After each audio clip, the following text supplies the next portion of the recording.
Partie B, équation différentielle. La loi de refroidissement de Newton s'énonce ainsi. La vitesse de refroidissement d'un corps chaud inerte est proportionnelle à la différence de température entre ce corps et le milieu ambiant.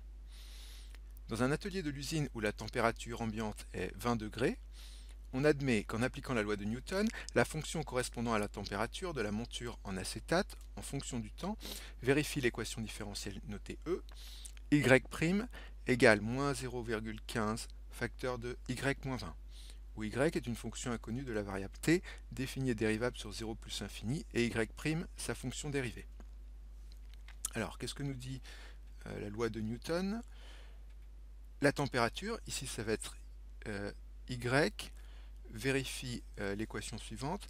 La vitesse est proportionnelle à la différence de température entre ce corps et le milieu ambiant. Alors, la température du corps, ça va être y.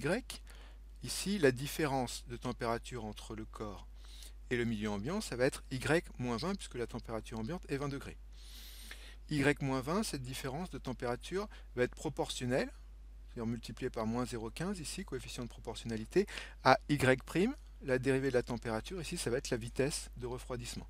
Donc la vitesse de refroidissement est proportionnelle à la différence de température entre la monture et le milieu ambiant. Alors on va montrer que cette équation E s'écrit aussi sous la forme suivante, y' plus 0,15y égale à 3. Mais tout simplement, on va développer et réordonner la première équation. Donc je repars de l'équation qui est donnée et on va développer y' égale moins 0,15 fois y plus moins 0,15 fois moins 20. Attention aussi, moins 0,15 fois moins 20 plus 3. Et enfin, il suffit, pour obtenir l'expression qui était souhaitée, d'ajouter de chaque côté 0,15y. Les 0,15y vont se compenser, il va rester y' plus 0,15y égale à 3. Première question facile.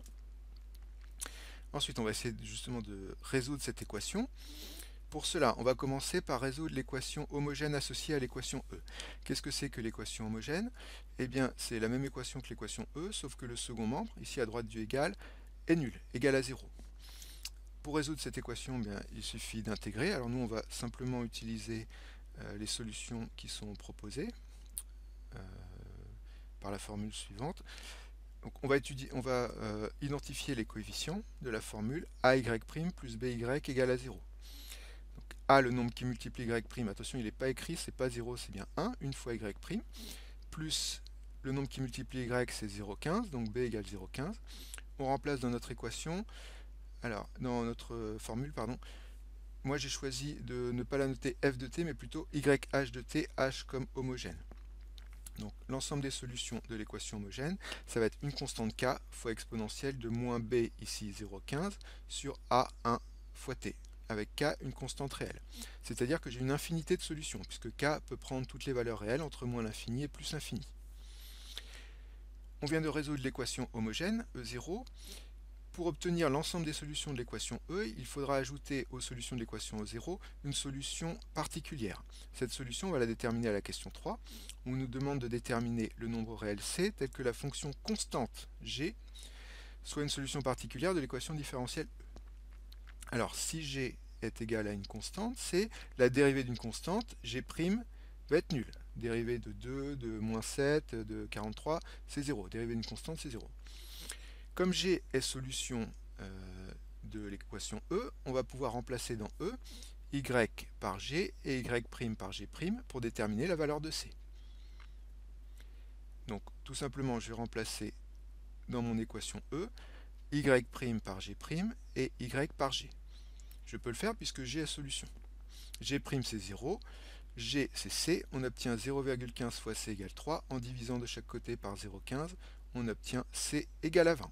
Donc ma constante T, c'est 20. On va pouvoir en déduire à la question 4 les solutions de l'équation différentielle E. Donc je rappelle que l'ensemble des solutions de l'équation différentielle E, ça va être la somme des solutions de l'équation homogène, celle qu'on a obtenue à la deuxième question, k fois exponentielle de moins 0,15t, plus ma solution particulière obtenue à la question 3, plus 20.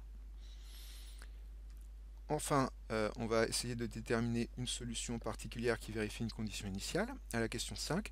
Dans un atelier de l'usine où la température ambiante est 20 degrés Celsius, une monture en acétate est chauffée à 75 degrés. À l'instant t égale à 0, elle est sortie du four et laissée à l'air ambiant pour refroidir. Déterminer dans ce cas la fonction f donnant la température en degrés Celsius de la monture en fonction du temps en minutes. Alors, on sait que la température est donnée par l'ensemble des solutions de l'équation différentielle E.